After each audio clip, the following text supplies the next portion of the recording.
ubundi uko nari mbizi mu mateka abanyarwanda n'abarundi babita ko ari impanga. Ubundi ni impanga. We are supposed to be twins, literally. Ariko abarundi bo bahisemo kuvuga ngo no, ntabwo tugishaka mwebwe ko tuba impanga, turashaka kuba impanga n'abanyekongo. Ibi ndabivuga ntabwo ari ibanga, kuko ubwabo barabyivugira abayobozi b'ibyo bihugu. Nta kintu gishya nahimbye, ntacyo ndi buvuge gishaka abantu gukurikirana ngo ariko ibyo yavuze nibyo, cyangwa niba ushaka kumenya ko ari byo, gitega amatwi wumve ibyo bakubwira bo ubwabo. Ntabwo rero twajya gushakisha ahandi.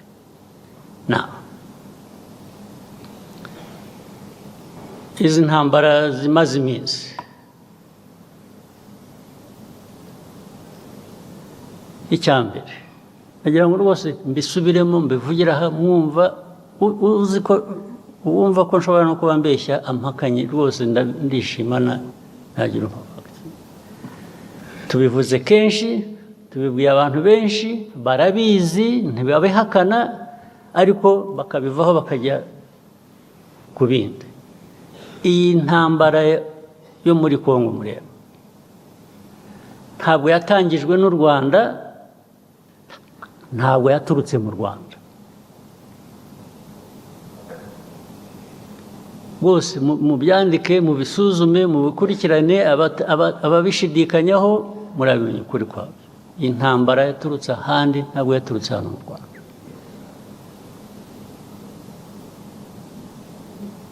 Aho handi sinirwa mpasubiramo, narahavuze sinirwa nongera kuhasubiramo. Yaturutse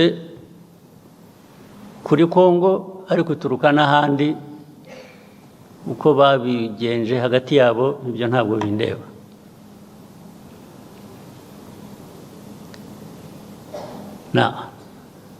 Ariko muri Kongo ikibazo u Rwanda rufitemo ni iki? Ikibazo u Rwanda rufite muri Kongo kijyanye n'interahamwe ziri hariya na politiki na ideology ishingiye kuri genocide, kandi bigahora iteka batunga u Rwanda urutoki ngo turaje bagenze nk'uko twabagenje ubushize. Ubushize murabuzi ko byabaye, ubushize murakuzi.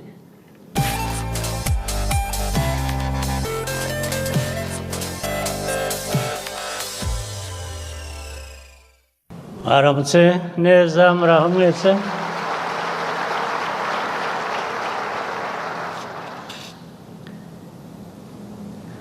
Ndishimye kubona uyu mwanya, namwe mwese mbashimira kuba muri hano kugira ngo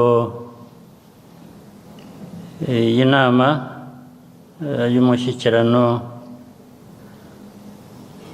ishobore kugenda neza, kandi bifite icyo bimariye igihugu cyacu. Nk'uko byavuzwe, iyi ni inama ibaye kenshi, kandi buri uko ibaye ibyaganiriwemo, ibyemezo byafashwe bigenda bigira uburyo biduteza intambwe ndetse ndende ituganisha ku bindi biganiro n'ibindi bikorwa, bityo igihugu kigakomeza gutera imbere uko bikwiye.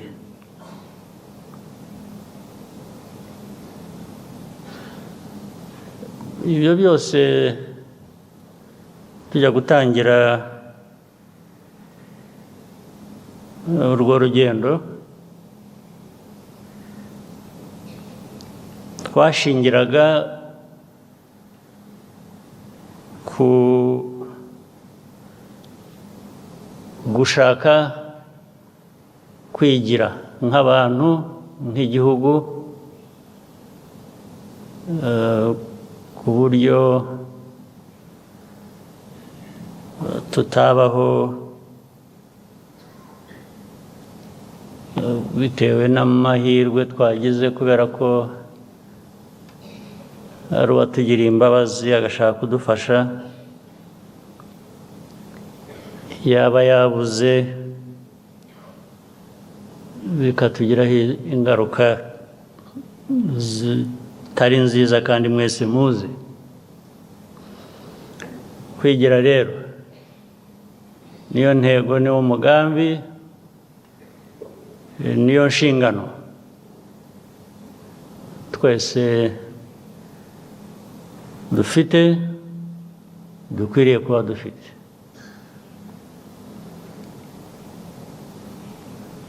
Umushyikirano rero uhuza inzego nyinshi zitandukanye, iza leta, iz'abikorera, civil society, ndetse n'abaturarwanda gusa bihitiraga kenshi turabatumira nabo bakaza bakaba batanga ibitekerezo byabo.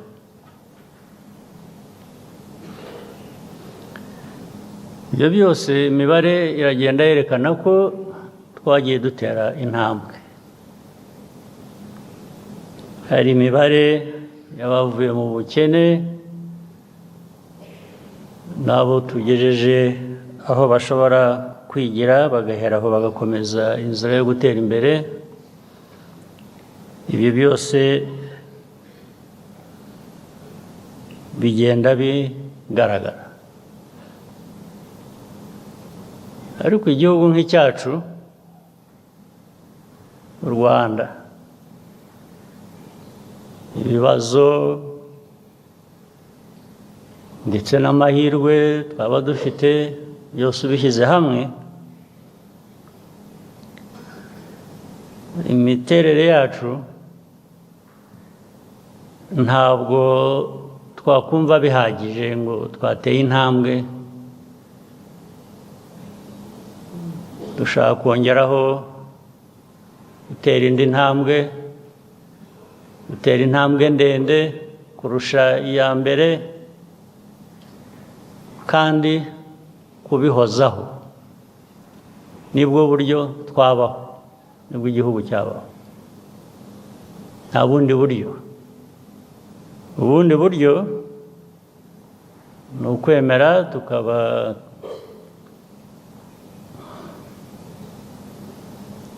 abihebye gusa, tukavuga ko ubukene, umwiryane, politike mbi ntacyo bidutwaye, tukabaho dutyo nk'uko byigeze no kubaho n'ubundi. Byabayeho imyaka myinshi. Niba ibyo ntacyo bitwaye, ubwo abantu bakwikomereza nyine uko bisanzwe. Ariko niba ari abantu bashaka kwiha agaciro, bashaka kwigezaho bakwiriye kuba bagera, bakwiye gukoresha uburyo bwose buriho, ari ubwo twifitemo, ari uburi ku isi, dushobora gusangira buturutse n'ahandi, icyo gihe bifite icyo bidusaba kinini. Ndetse byasaba na bamwe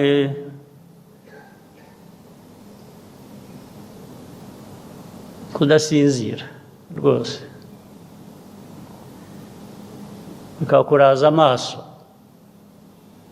ureba ariko kurushaho unatekereza icyatuma utera intambwe mu nzira y'amajyambere cyangwa se nk'abayobozi uko uyitera niko ubigezaho n'abandi cyane cyane abo tuyobora abaturarwanda baba baduhanze amaso nk'abayobozi ibyo dukora byose baba badutezeho byinshi inkunga yatuma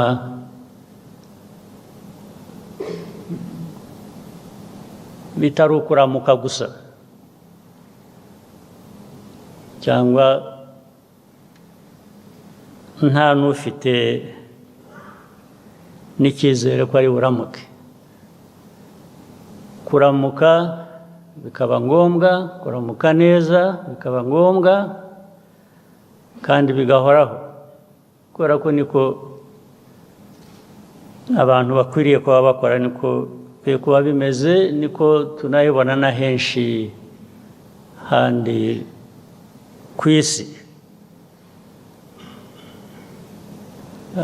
ku isi tubona ibyiza twifuza bateye imbere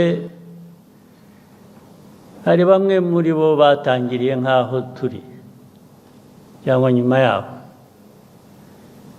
kuba barashoboye guhindura imibereho ubuzima iterambere ry'igihugu ntabwo ari uko baremwe bitandukanye n'uko twebwe twaremwe twese dufite inkomoko dufite aho duturuka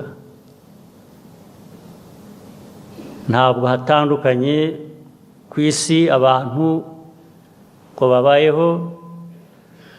uko babayeho ni bimwe impamvu byagera hagati rero bigahinduka bamwe bagasa nk'aho baremye abandi ntabwo ari byo nta nubwo mukwiriye kuba mwabyemera ariko kubyemera ni ugushaka kuguma aho uri hatameze neza ukumva ntacyo bigutwaye iyi nama y'umushyikirano rero ni ukugira ngo mu biganiro byose turi bugezweho mu mateka y'uyu mushyikirano ndetse n'amateka y'igihugu cyacu tugira icyo tubivanamo bitwibutsa dushingiraho dukora ibyo dukwiriye kuba dukora birimo gushakisha imbaraga za buri wese tukazishyira hamwe igihugu kigatera imbere ubwo harimo abantu bose n'ibidutandukanyije ibyo ari byo byose kubirenga tukabivanamo kujya hamwe tugakoresha imbaraga zimwe ku gihugu kugira ngo gitere imbere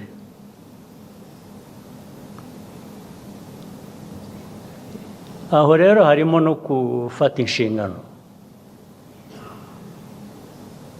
inshingano cyane cyane ku bayobozi kugira ngo ibyo dukora ibyo dukwiye kuba tugeza ku bo tuyobora igihe nikigera tube twabibazwa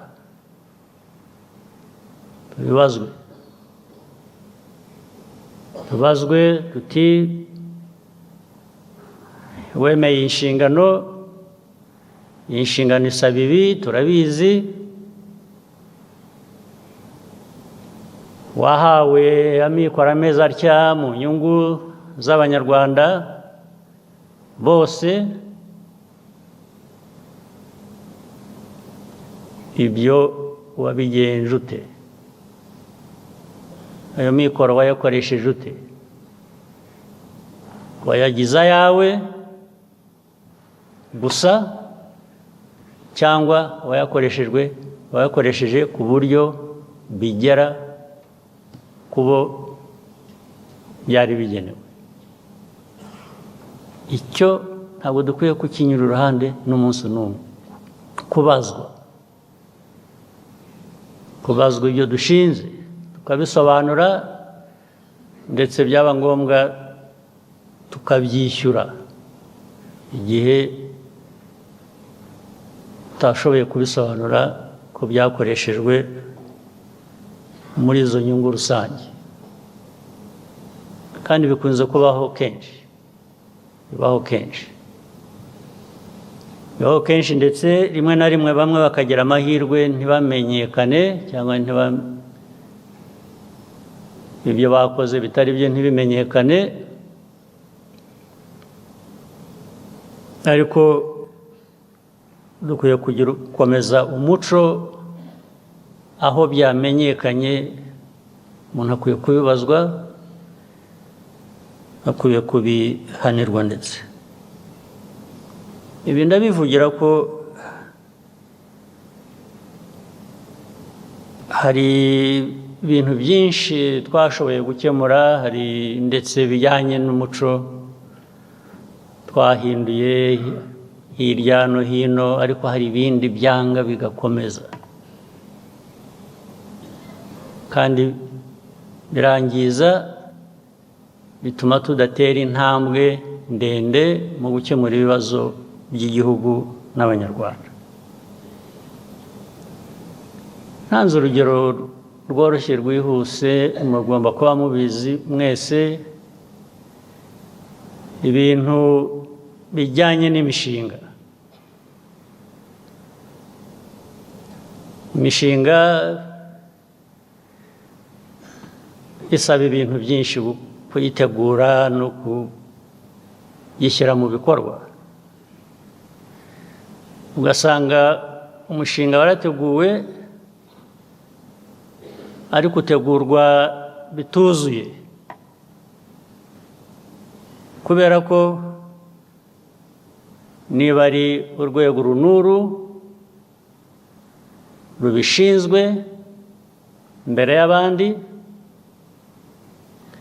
ugasanga urwego ntabwo rwakoranye n'izindi nzego bakwiriye kuba bafatanije kugira ngo bategure uwo mushinga. Icya kabiri, niba n'umushinga watangiye, ukwiriye gukurikiranwa, kureba ko ugenda uko byari bikwiye kuba bigenda. Ugasanga kenshi umushinga uraho, waba wahagaze, waba ugenda nabi, waba ugenda buhoro, ntawe ubizi, ntawe akurikiranye kugira ngo ibintu bijye mu buryo. Ibyo ni ibintu tumaranye imyaka myinshi aho tubereye aha. N'intambwe yatewe ikaba intambwe ntoya cyane, cyangwa se igaterwa umunsi umwe, undi munsi bikaba byibagiranye. Ibyo nagira ngo tugende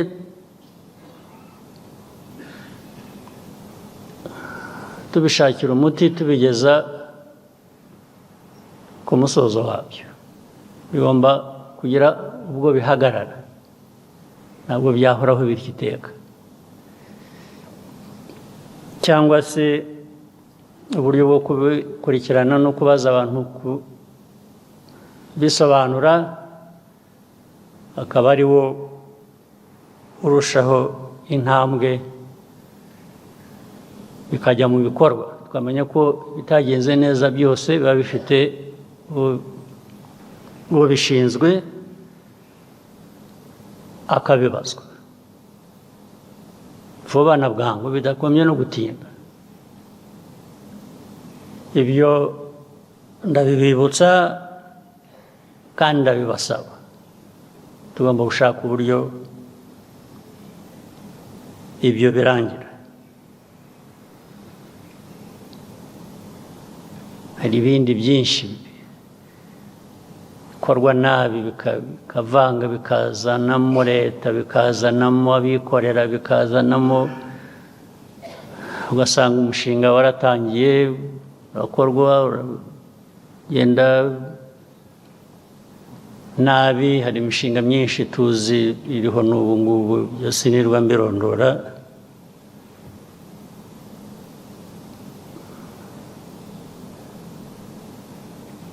Ugasanga umushinga wagomba gukorwa mu myaka 2 uri mu wa 3 uri mu mwaka wa 3 uri mu wa 4 ntacyo ubona kivamo, ariko abantu bagakomeza nkaho ntacyo bitwaye. Ibyo rwose bikwiriye guhagarara. Ubwo ni umwanya mbonye wo kubwira abantu mwese muri hano uko mungana kugira ngo tubishakire uko byarangira vuba.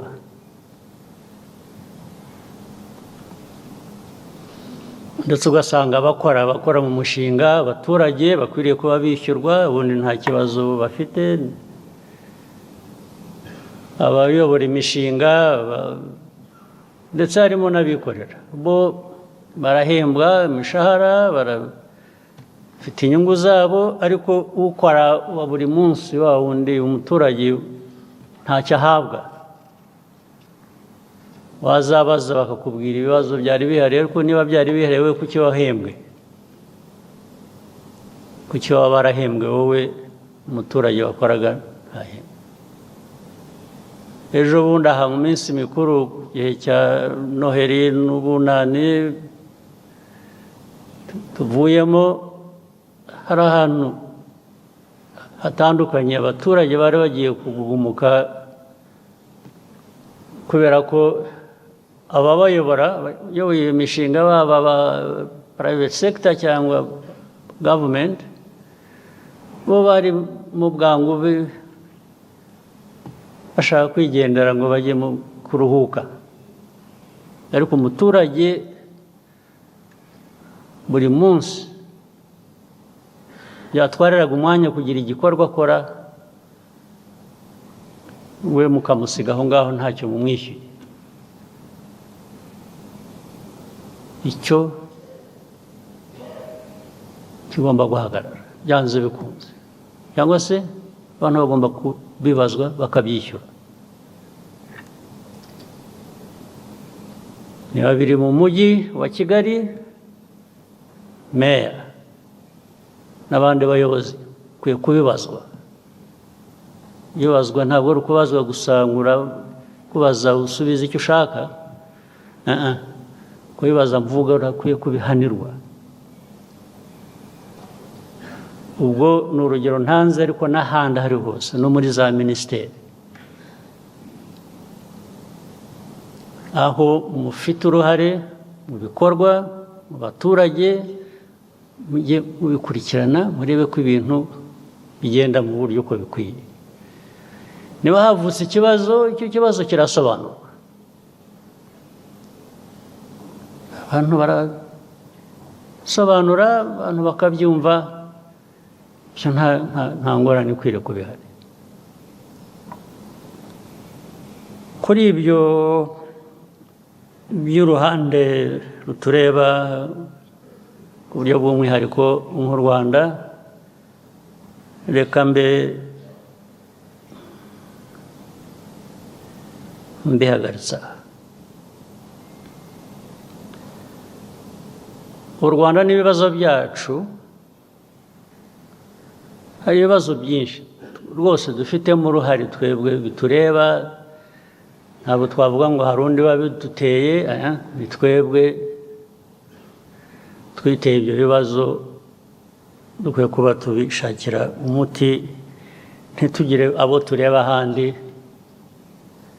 ngo twibwire ko ari bo bazadushakira umuti cyangwa ari bo babiduteye.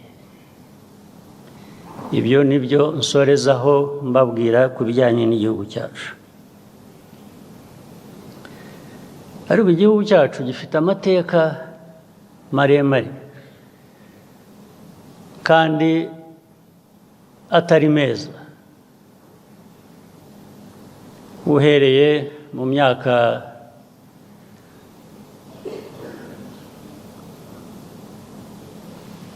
hirya aho muri iki kinyejana twarangije bigakomeza no muri iki ngiki.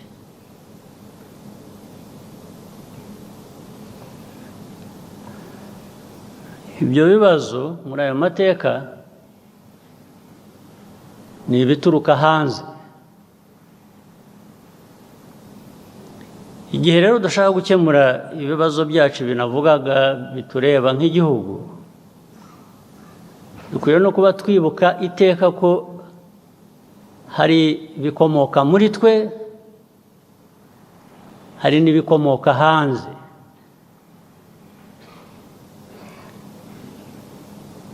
Ndetse ibikomoka hanze wenda reka mbigabanye mbigire 50% 50%. Ariko ibituruka hanze byo biranakaze kurusha.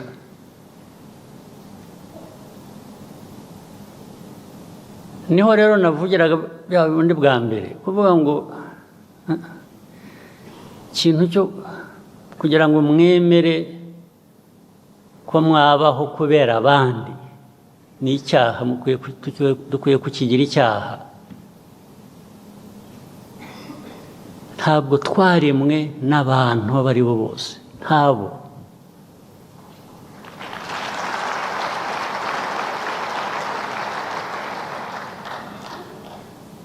It doesn't matter how powerful you are, it doesn't matter how rich you are, it doesn't matter how willing you are to use it to wrong ends. We, from a small country like Rwanda, we should be able to stand up to that.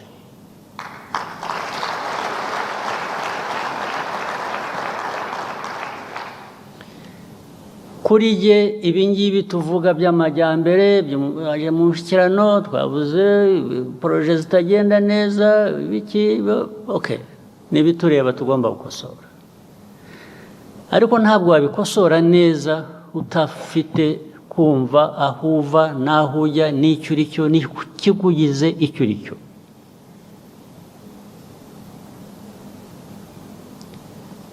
So muri aya mateka rero hagenda gashingiramo ibintu byinshi. Ku Rwanda byo ngira ngo ni umwihariko ku isi yose, ngira ngo nitwe dufite ibiteye gutyo bikaze. Twifitiye nk'ibibazo byacu, ariko dufite nk'ibibazo duterwa n'abandi.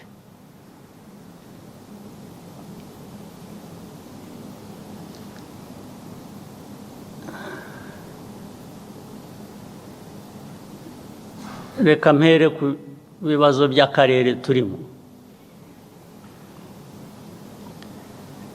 Muzi ibibazo tumaranye iminsi, imyaka, bijyanye n'abaturanyi bo muri Congo.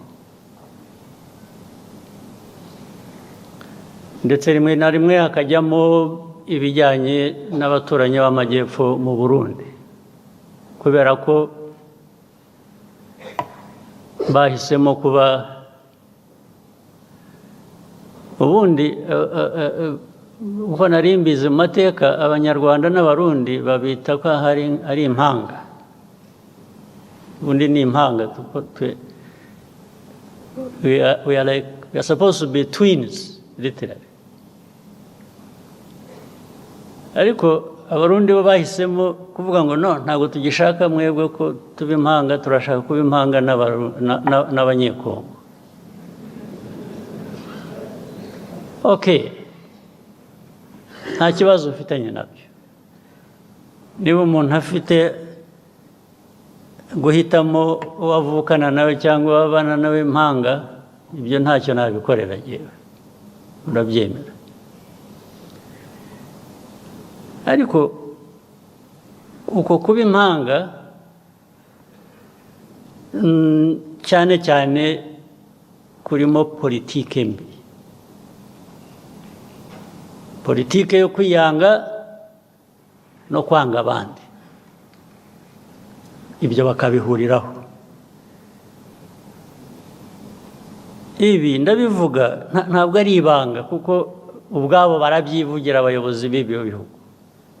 Nta kintu gishya nahimbye, ntacyo ndi buvuge gishaka abantu gukurikirana ngo ariko ibyo yavuze nibyo, cyangwa niba ushaka kumenya ko ari byo, jya utega amatwi wumve ibyo bakubwira bo ubwabo. Ntabwo rero twajya gushakisha ahandi.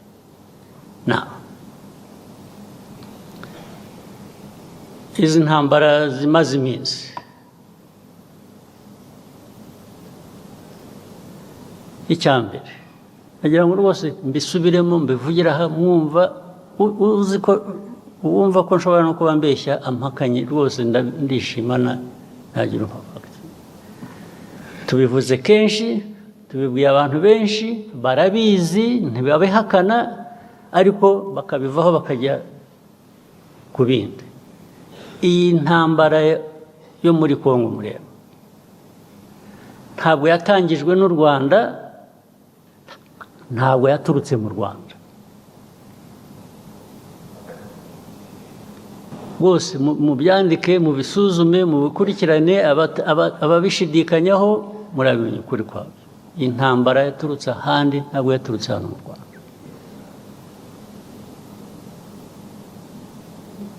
Aho handi sinirwa mpasubiramo, narahavuze sinirwa nongera kuhasubiramo. Yaturutse kuri Kongo, ariko ituruka n'ahandi. Uko babigenje hagati yabo ibyo ntabwo bindeba.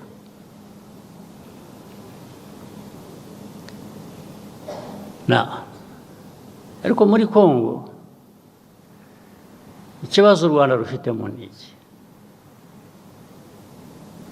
Ikibazo u Rwanda rufite muri Kongo kijyanye n'interahamwe ziri hariya na politiki na ideology ishingiye kuri genocide, kandi bigahora iteka batunga u Rwanda urutoki ngo turaje bagenze nk'uko twabagenje ubushize. Ubushize murabuzi ko byabaye, ubushize murakuzi.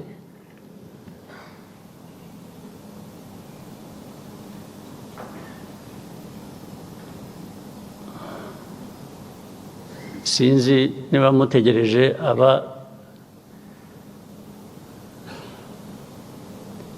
ubushize abo bwahitanye kuba aribo babyivugira.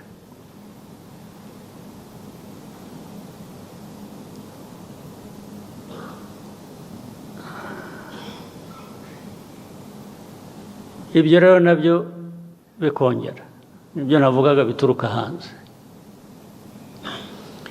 Bikaba ko turi muri Kongo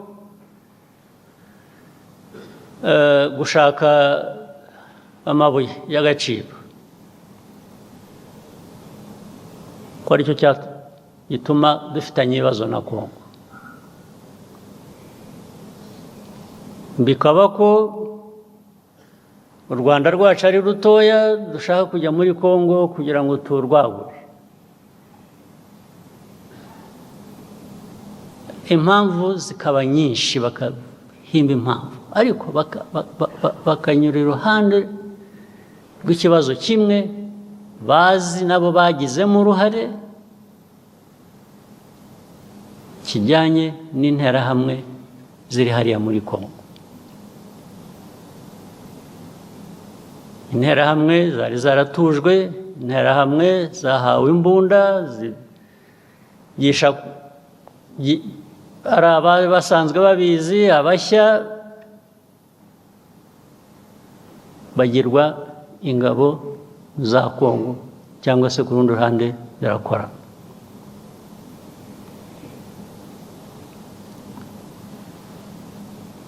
Loni UN ijya gushyira ziriya ngabo za UN muri Kongo MONUSCO, mwibwira ko bazishyiriye kugira ngo bigende gute? Kuki barinze gushyirayo ingabo za Loni muri Kongo? Ariko kugeza n'ubu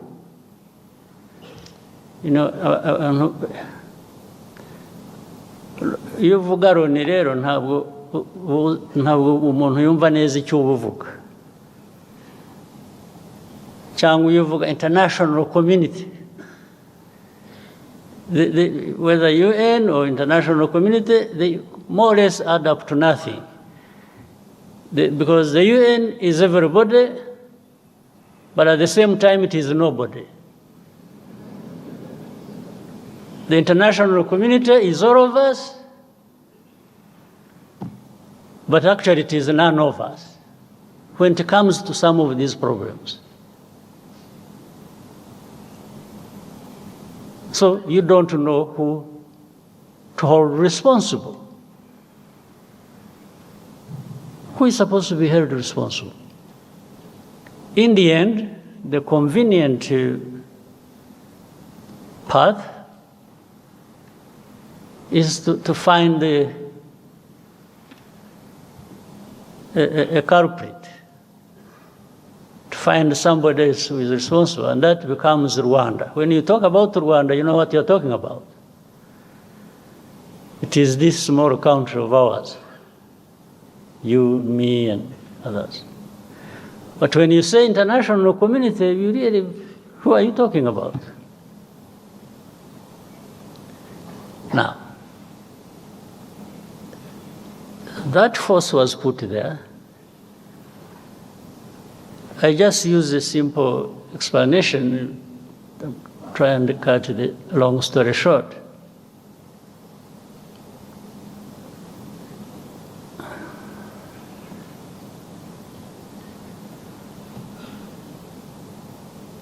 Many times, I meet ambassadors of countries credited here, either best here or best outside, or I meet government ministers of different countries. And when you are talking about this problem of Congo,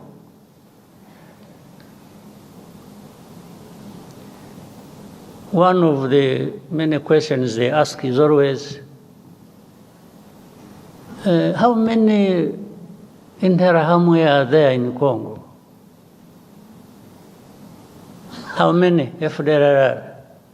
In other words, what they are trying to say is, you have turned it into such a big problem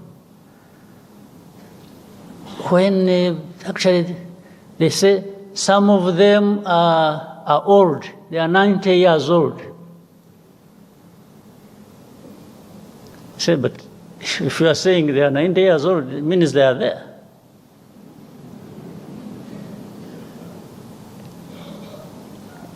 But to become 90 years old, if you have children that you train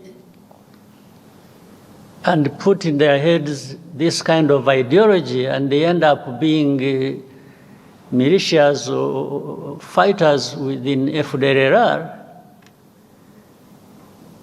I mean, how does being 90 years old become irrelevant? How? So they ask me, how many? The easiest answer for me sometimes is, why don't you ask the UN forces you put there? You sent these forces to go and deal with this problem, among others. So they should really be telling you how many or what they are doing. Second, I answer them on issue of hate speech. How do you count the numbers? If the president of the country, that is Congo, or his assistants or heads of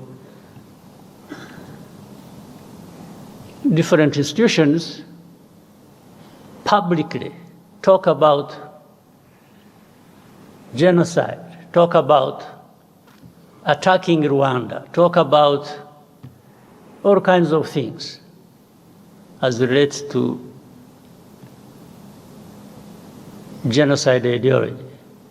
How do you count that in numbers? So you tell me how many give such a speech?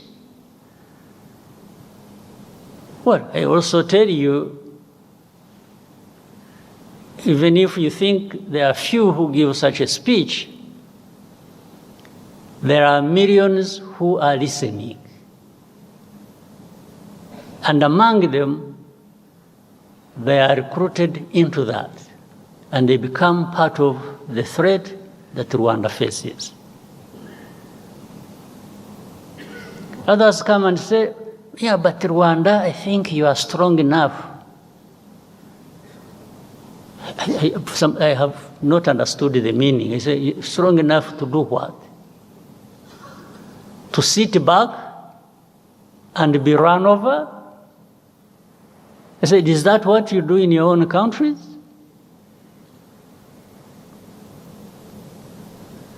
I wish I was actually strong enough. I'm not.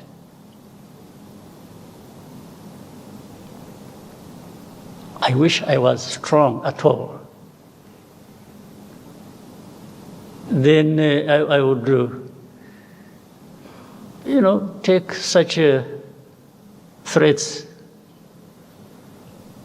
as simple as something I can deal with as and when I need to do that. But I'm not, because I'm not in the end, because I even depend on you. One day you decide these people in international community, they have, I think they took things literally. They are helpful. I would say they are helpful. They have been supportive. But they even are supportive in creating problems for us. They are helpful in one sense of solving the problems, and helpful in another sense of creating problems for us. The amount of threats we come under on a daily basis. We will do this if you don't do this. We will do that if you don't do that. Sometimes you feel choked by this kind of. But instead of being choked by all of that, I will be choked by just being defiant and telling you to go to hell.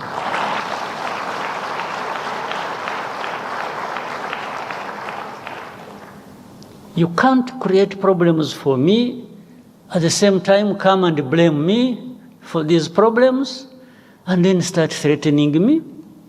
How?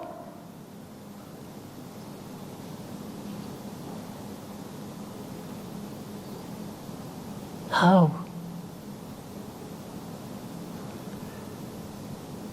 It's a daily thing. It's a regular thing. It becomes the conversation. Instead of addressing the problem the way it should be, these Congolese are very lucky. This Tshisekedi man who stands there and abuses people and threatens and does that, and then in the end, this same international community comes to me and says, yeah, you see, you need to do this, I say, what? And I tell them, don't you realize that by doing that, you are actually emboldening this person not to find a solution to their problems, or whatever problems that are between us and them. You treat a country or a president or a government like a spoiled child. You look back and ask, check. There is no blame that ever goes to the very people who created this problem and who continue in the same problem. But when it comes to Rwanda, it's our problems we are blamed for, and it's their problems we are blamed for. So we are blamed for two kinds of problems. Our own, we may have our own problems that for sure we will own up and deal with that. But how do we deal with the blame for other people's problem they should be owning up to and dealing with? How do we deal with that? Just by threats? You come threaten people, I will do this. Well, some of them did whatever they did. But I hesitate to tell them, I say, okay, you did that, so what did you get out of it? Whatever you did, what did you get out of it? The situation just go to us. And for me, from the beginning, it was obvious it was going to get worse because you are not addressing the root cause of the problem. Instead, you are just massaging the people who are actually behind these problems. So how does the world expect us to behave? Just listen to them and do whatever they ask us to do, even if it is leading to our own destruction?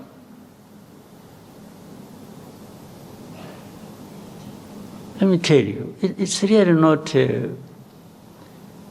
for our existence, for our well-being, for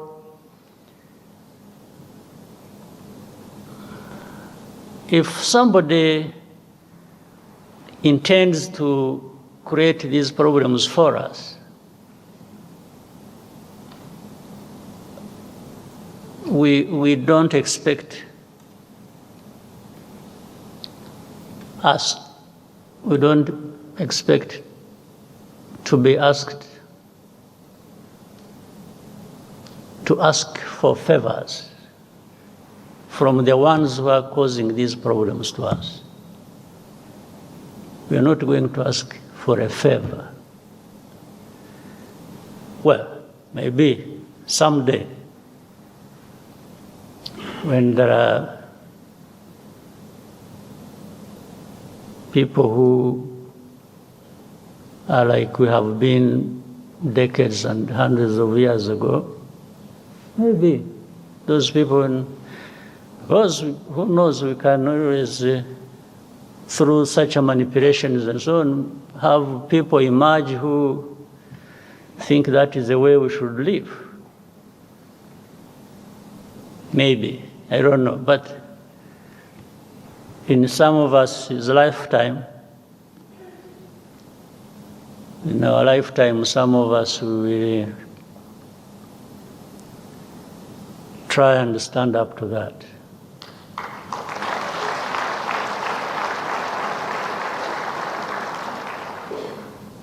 So this problem, by the way, if we were really in Congo for minerals, we would be 100 times richer than we are now.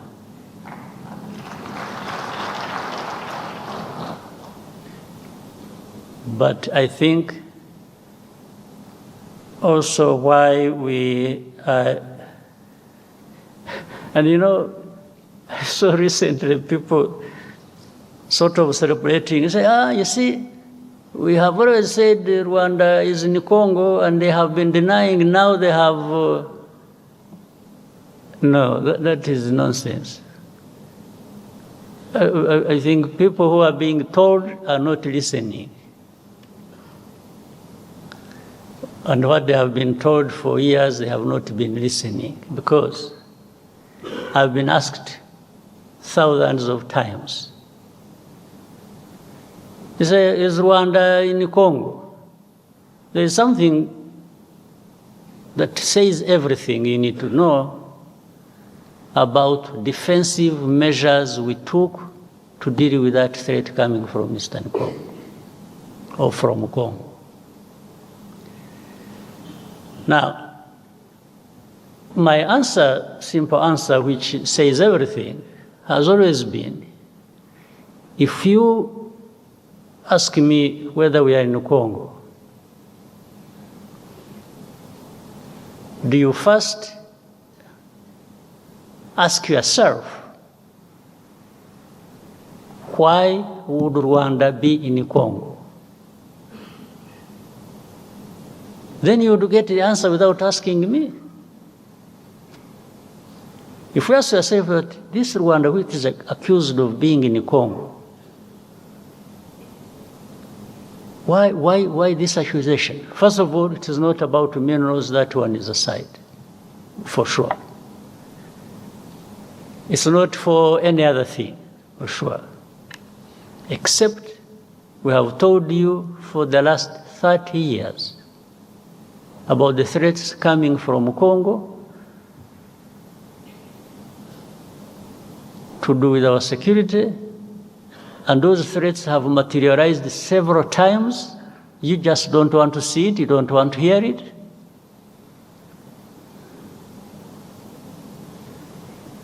So, but what are they looking for? When they're asking you, are you in Congo? Are you in Congo? Either you say no,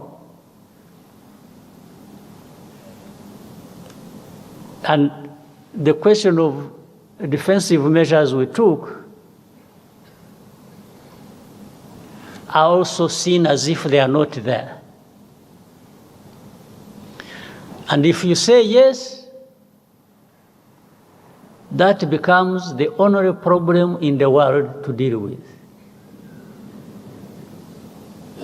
Even legally, the lawyers who are here, I see the Minister of Justice. If we say yes, every other problem will disappear. They just take you on saying, yes, you are there. So every problem, in fact, you will have made it easier for them to load the problems of Congo on your shoulders now. That's it.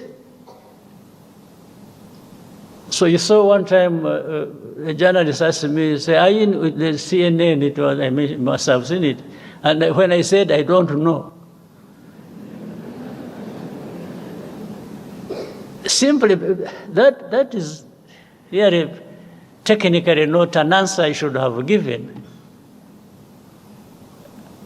But also technically, it is an answer that would not take me to court.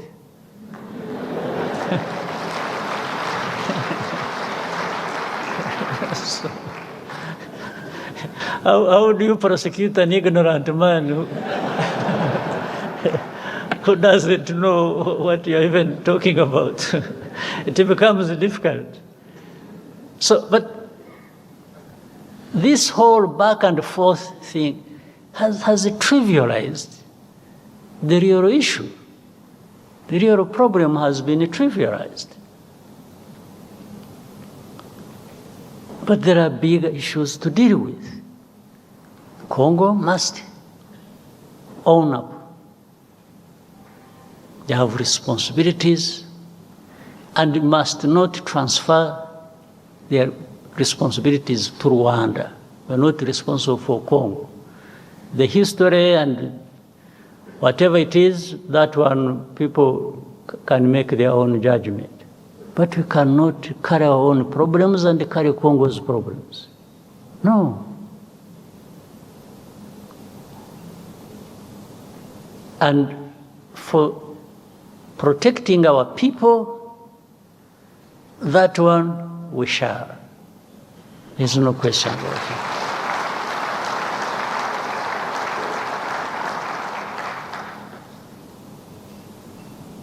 But there is more unfairness to this world. Anyway, let me reserve some other comments for another time. And give space for other things. But I thought I needed to give you a bit of what is on people's minds, but this is also not what we are talking about. I don't think this is a problem that is not that cannot find an answer, that cannot find a resolution. I don't think so. There is a way to resolve this matter, but people just don't want to resolve it. Maybe it also becomes an industry for some people to keep having a war going on, and there are lots of benefits to some people. But otherwise, if you address the root causes, and they are known, and simply put responsibility where it belongs, and accountability, I think this problem can be resolved, the Congo problem. And must be looked at holistically. How it is the whole of Congo, it's the region, it's Rwanda, Congo, it is. All right, so thank you very much, and I hope we have started the year, everyone, on a good note. After a long break and so on, now we are back to business. So we should do just that. Thank you very much.